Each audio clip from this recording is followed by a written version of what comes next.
Hey guys, I have not done a video in a long time, I've realized, so I'll give you just kind of a quick update, I suppose, about what's going on with me. The semester ended, my grades were fine. I went to Texas last Thursday, and that day I got there, I was so excited that I left at 3:30 in the morning just to drive the 10 hours down there to see my girlfriend and get there earlier. So I got there around like 1:30 or 2. Jumped on her when I saw her. Uh, Later at night, we went to her mom's, and I got to meet her mom, and her brother got to meet her brother unexpectedly. But it was great. Her mom loves me. Her mom's great. I love her mom. They took us out to dinner, and then the next morning, her and I left for San Antonio, which is 4 hours away from Houston. We had a little romantic weekend together because my birthday was on Saturday. We stayed in a 4-star hotel on the Riverwalk. It was a lot of fun. For my birthday, she was amazing. She woke up at like 7 in the morning, furious because my phone kept going off.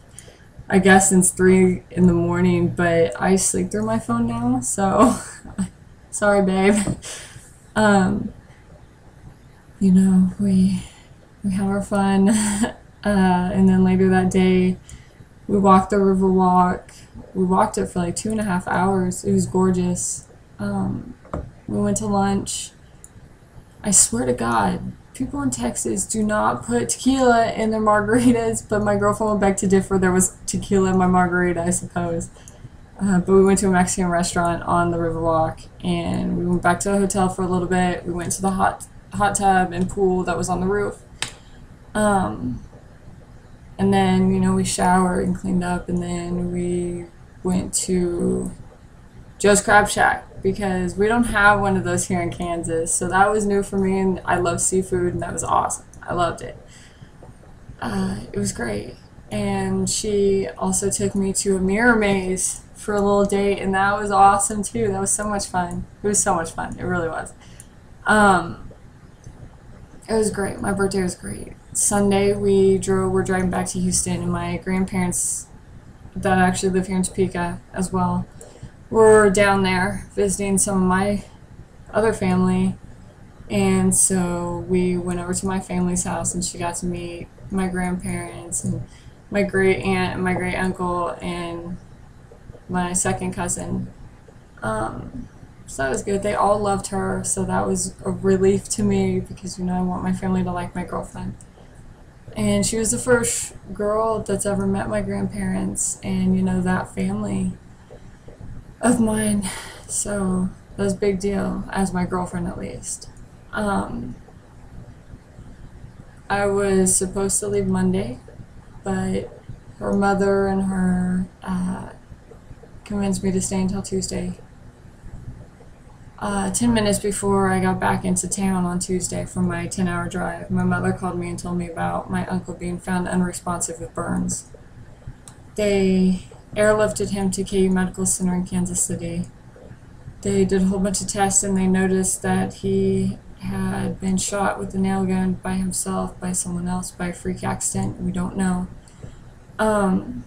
And the nail itself was puncturing the frontal lobe of his brain, and from that he's had a minor stroke, just a minor one. So I barely got any sleep on Tuesday because I was missing my girlfriend. I was worried about my family. Wednesday was no better. The adults in my family were up in Kansas City on Wednesday. I had them keep me updated as much as they could. I kept asking if they needed me up there, and they didn't need me up there because all they were doing was sitting around at that point. On Thursday, I did go up there. I called into work, and then as soon as I got to the hospital, I called into work for Friday as well. He had neurosurgery as well as plastic surgery to remove the burn tissue itself, and he will have 4 more major surgeries for skin grafts. The neurosurgery went incredible. They flew in the best of the best from all over the country to do this. Multi-million-dollar equipment.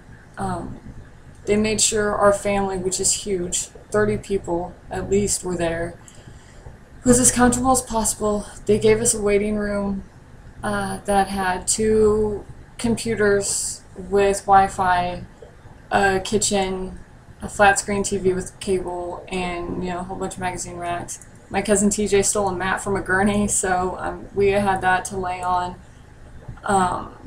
and sleep if we could. I couldn't. I slept maybe 10 minutes that Friday that he had the surgery, and even on Thursday night I didn't get any sleep. I fell asleep at 4:30 in the morning Friday morning and woke up at 5 to leave for the hospital at 5:30, getting there at 6:30 and not leaving until like 7. So I was working on an hour's sleep total probably at most, that from Tuesday until yesterday. His surgeries went great. He had a 50-50 shot, and the neurosurgeon did bring us the news that now, with the burns as severe as they are, his shot now is only a 30% chance of survival due to the fact of the risk of infection, which is a big deal. When I was at work yesterday, my mother texted me saying, they had some kind of trouble with his blood pressure overnight that immediately concerned me. I had her give me the number to KU Medical Center. I called up there. I wanted to know, what his blood pressure was. They did tell me it was higher than they'd wished, which concerned me a lot because high blood pressure, for those who don't know, gives you an increased risk of a stroke. And that immediately concerned me. I wanted to know what they gave him to bring it down. I wanted to know what they were going to do to keep it down, what their care plan was after they took him off a ventilator, which I was very upset that I did not know they put him on one during surgery. And, their care plan after all this was said and done. The nurse thought I was actually a doctor with these questions, but we got him straightened out. I got the answers that I wanted. My parents are up there today. I am going to go up on Tuesday, and we're not sure yet if his next major surgery will be on Tuesday or Wednesday. My entire family won't be able to be there because, of course, they're going to have to be at work, and knowing that he's going to survive this, because I'm not going to think negative, his recovery process is going to be a long time. It's going to be 6 to 7 months at least, but I will be there for his next major surgery. It's just been a tough week, but we had family prayer. Pastor went in, gave him his last rites. Pastor from Topeka drove up there for us, actually. And the last rites aren't something you're read because you're dying or you're gonna die. They're hope and their protection for you. I think that helped. Right now, all I can do is be there for my family. And my girlfriend has been amazing through all this with me.